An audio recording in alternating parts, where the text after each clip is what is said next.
Hey guys, welcome back to my channel. So today it's September and I have like a little like September fall fit, even though fall is like 21st or something.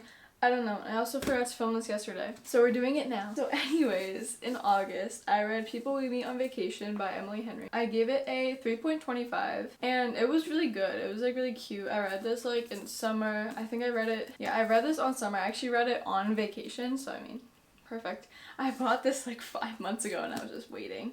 I don't know, there was nothing really special about it. So basically it's about these two best friends, Poppy and Alex, and they go on a vacation like every year. They've been doing it for 10 years, every summer. But then 2 years ago they had like a little falling out and then they never really talked again. But then Poppy, she really wanted to keep that friendship going, to go on one last vacation together after 2 years. So she finally convinces Alex to take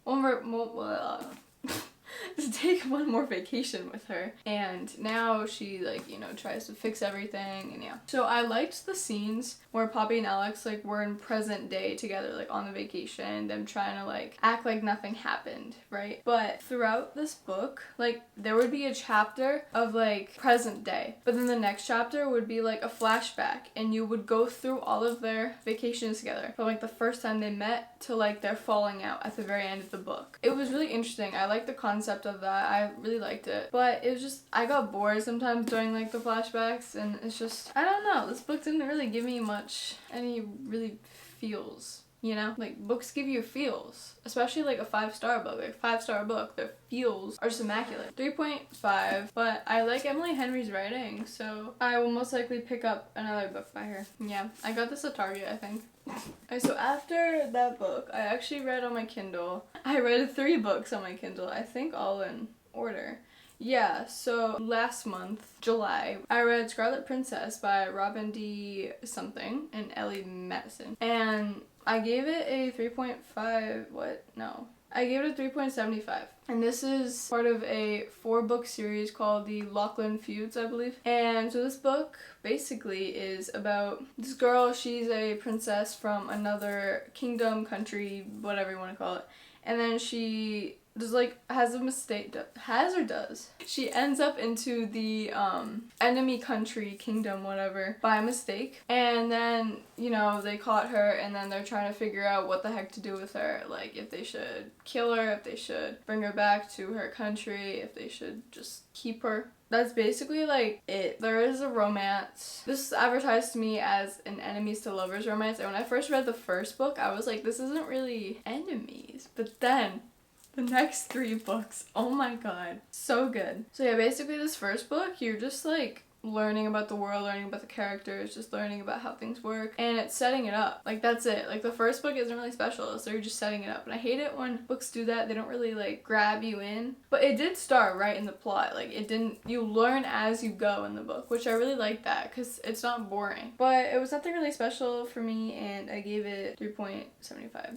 And then I read that in July though, and then I read the second book, which is called Tarnished Crown, and I gave it a 4.25. And I think that is my favorite book in the series. It is just, it's so good. There's so much action. It's new characters, and I really like them, and the character development, and I love that. And then the third book is Crimson Kingdom, and I gave it 3.75, and it wasn't bad. I think I originally gave it a 4, but then I thought about it more, and I don't think it was better than the first, because it just felt like a really long epilogue to the second book, insanely long. The last 50 pages, great. The rest of that, kinda slow. And then I read the last book, which is Obsidian Throne, and I gave it a 4.25. And I think that book honestly had the most action, but the second book just holds a special place in my heart. I think it has dual QV though. I'm pretty sure, correct me if I'm wrong. So yeah, I read those 3 books actually. And then after that, I read Kingdom of the Wicked. My cousin actually gave this book to me, shout out to her. So basically, there's this girl, Amelia, and she has a twin sister. And then one of the sisters gets murdered, and then Amelia finds the murder, and then, she finds her sister murdered. Yeah. So then she goes on a hunt to try to find out who committed the murder. Basically just following her to try to find the murder.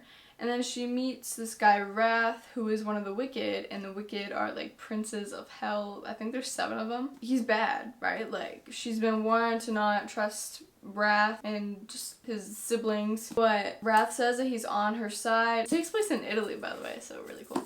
And he also wants to find out, like, who's the murderer to, like, a lot of other people. Like, it wasn't just her sister who got murdered. It was multiple other girls. I gave this a 3-star. I don't know, I was bored throughout majority of the book, so 3-star. And after that, I read Hello Stranger by Catherine Center. This is her newest novel, book, whatever. And she wrote The Bodyguard. And that book is one of my favorite romances. It is so good. This is also an adult, I was advertised this, like, as a romance. Like, people said it was a romance, but it's more of, like, a literary fiction mixed with a bit of romance. So anyways, what's her name? Sadie. Yeah, so Sadie, she's an artist. She paints, like, portraits and stuff of people for a living, and then she ends up getting into this accident and she like needs surgery like in her brain. I think the surgery had like, it caused her brain, like the part where you recognize faces, that it just was not working. So she has face blindness, and that's really inconvenient for a person who paints faces all day. And then she falls in love with like 2 people. There's also a dog in this. The dog's name's Peanut, and then yeah, she needs to take care of Peanut. Yeah, so basically she like falls in love with like 2 different guys. And literally halfway is when the romance started kicking in. Like, if I was advertised to this as like purely literary fiction, okay, great book. I probably would have rated it higher, honestly, but I was expecting romance. But usually I don't like literary fiction. It's really boring. Like, I tend to find the writing boring in most books, but I just love Catherine Center's writing. So I still really recommend this. When I finished it, I kind of guessed the plot twist at the end. There was multiple at the end. I guessed like, how many were there? I think there was like 3. I think I guessed like 2, and then 1, it still left me like, oh, I didn't think of that. But I forgot I honestly forgot everything that happened at the end of this book. So I originally gave it a 5 out of 5. I think that's just because I had a lot of people giving it 5 out of 5, 6 out of 5s, and I just felt like forced to do that. I'm gonna change it to a 4-star, maybe like a 4.25. It was just, I don't know. Okay, and then after that, I read Love Theoretically by Ali Hazelwood, and this is her newest release. It is an adult romance. I hate the covers of her books. It just cover that. There's this girl, Elsie, and she works as like a professor in multiple colleges and stuff, but then, you know, that doesn't really pay much, apparently. I don't even know. So then, as a way to earn more money, she does like these like fake dating stuff with people. Like, people hire her to like attend like, I don't know, like a dinner with their family or a dinner with an event with people that like requires a date, where they would feel more comfortable with like a date there. So then they like act like they're dating and stuff like at those like places.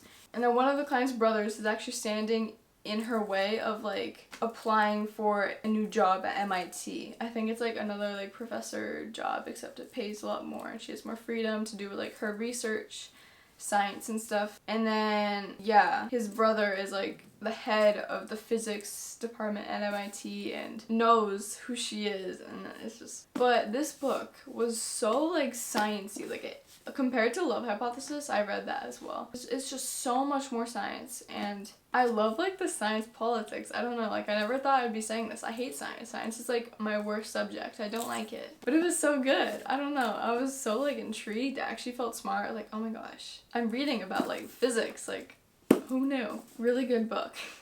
I think I gave it a 4.25. It's just, I feel like it dragged on a bit and I wasn't getting the 5-star feeling. I'm picky like that. I need the 5-star feeling. Ending this month off with a great book, Divine Rivals by Rebecca Ross. I almost said Yaros. So many Rebeccas. No, I only know 2. Rebecca Yaros wrote Fourth Wing, for anyone wondering. I actually annotated this book. I never annotate books, and then I annotated this one. Thank God I did. It's just, I loved, like 5 out of 5 all the way. The writing is absolutely gorgeous. The whole plot, the whole like magic system is just, oh my gosh. The characters, just the plot twist, like at the end, the cliffhanger. So then it says, when two young rival journalists find love through a magical connection, they must face the depths of hell and a war between gods to seal their fate forever. So basically there is this girl named Iris, and she works at this like, she's a journalist basically. And then her rival named Roman Kit, I love Roman, he's her rival at the journalist, and they're fighting to get like this promotion thing. Well, not fighting, but you get the point. So then, and then there's a war going on between two gods. And then Iris's brother, Forrest, he signs up for war, and then he left like 6 months ago, I think, to the war. And then she is writing messages, like letters to her brother, but he never really gets them. And then like 6 months go by and she hasn't heard anything from him despite her sending letters like constantly. And then her mother is also suffering because, I mean, her son like left to war. I mean, that's scary. So she's dealing with like an alcoholic problem. Does that make sense? Alcoholic, I don't know. One day she finally got a letter back from who she thought was her brother, except it was actually Roman. But she doesn't know that. But she knows that it's not her brother either. So she's sending letters to Roman, not knowing it's actually Roman, but Roman knows that it's Iris that he's replying to. And it's just, the sentences in here are just so beautiful. The letters that they send are like really beautiful to each other, and it's just, oh, this is like a normal edition, I don't know, but it has that. It says, Dear Iris. And thank you so much for watching. I think I read like, how many books I read? I read 8 books August. The month of August I read 8 books. Please subscribe because, yeah. Anyways, bye!